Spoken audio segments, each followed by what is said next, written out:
प्रदोष व्रत कथा। सूर्यास्त के बाद और रात्रि के आगमन से पूर्व दोनों के बीच का समय प्रदोष व्रत कहलाता है। यह व्रत हर मास की 13 के दिन किया जाता है। यह व्रत यदि कृष्ण पक्ष में शनिवार को आए तो विशेष फल देने वाला होता है। इसी प्रकार श्रावण के सोमवार का प्रदोष भी शुभ फल देने वाला माना गया है। एक गांव में एक अत्यंत गरीब ब्राह्मण रहता था।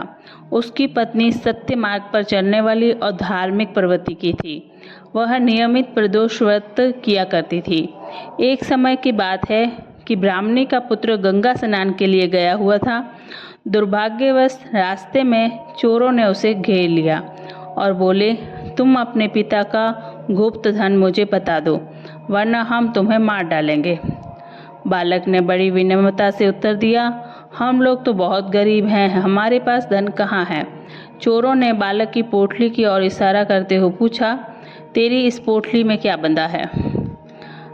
एक साथी चोर ने उसे गरीब समझकर कहा, इस बालक को जाने दो ना, यह अति दीनहीन और गरीब है। चोरों ने बालक को जाने दिया। बालक चलते चलते एक नगर के समीप पहुंचा। वहीं एक बड़ का वृक्ष था। बालक उसकी छाया में बैठ गया। थकावट के कारण उसे नींद आ गई और वह वट वृक्ष के नीचे सो गया।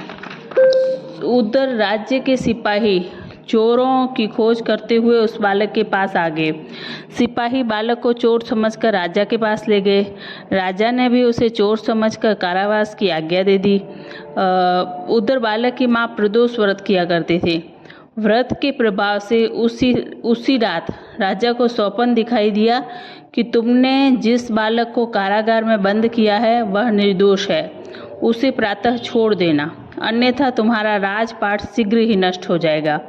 प्रातःकाल होते ही राजा ने सिपाहियों को आज्ञा दी कि बालक को कारावास से सम्मान बुलाकर मेरे पास लाओ, मतलब सम्मान से मेरे पास लाओ। सिपाही बालक को लेकर राजा के समक्ष उपस्थित हुए तो राजा ने बालक से सब वृतांत पूछा।